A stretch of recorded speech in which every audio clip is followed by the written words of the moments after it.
sahabat Kowilsel, apa kabar? Mari kita berpikir yang sehat untuk jiwa yang sehat. Apa benar kebersihan tangan dapat berpengaruh pada kesehatan kita? Nyatanya, kita jarang menyadari bahwa tangan kita memegang peranan penting terhadap semua aktivitas kita. Dan di sanalah banyak kuman tumbuh dan berkembang. Tidak percaya? Mari kita lihat sekitar kita.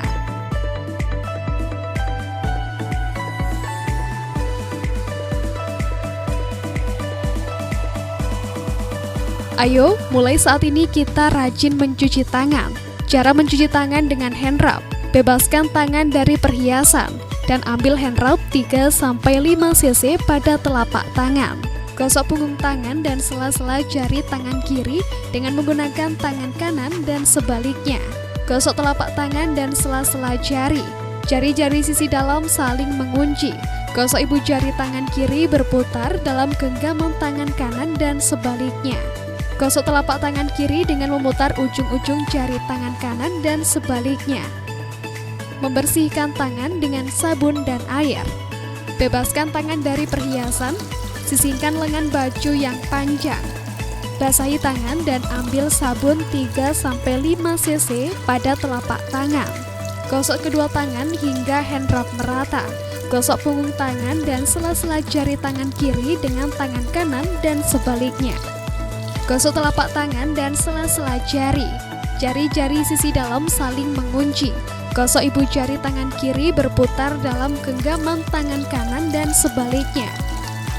Gosok telapak tangan kiri dengan memutar ujung-ujung jari tangan kanan dan sebaliknya.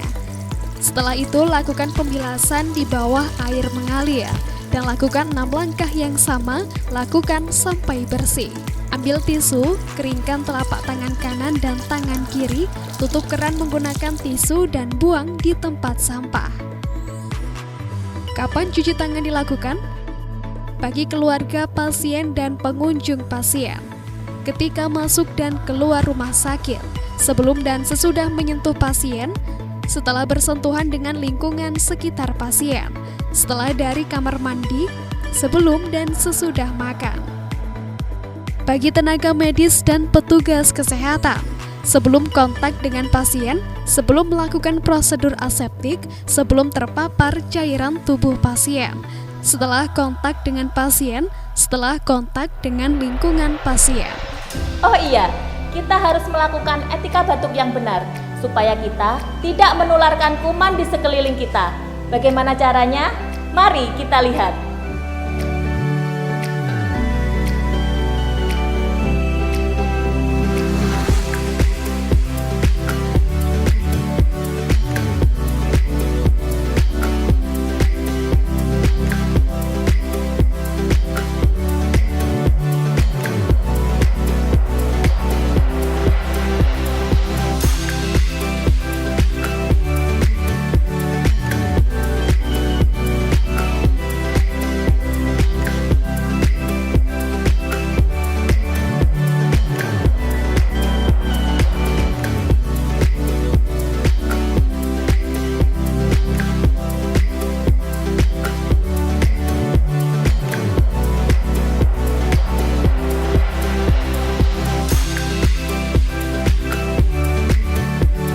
Mari kita awali hidup sehat kita, mulai hari ini, saat ini, dan selamanya, untuk kita, keluarga kita, serta orang di sekeliling kita.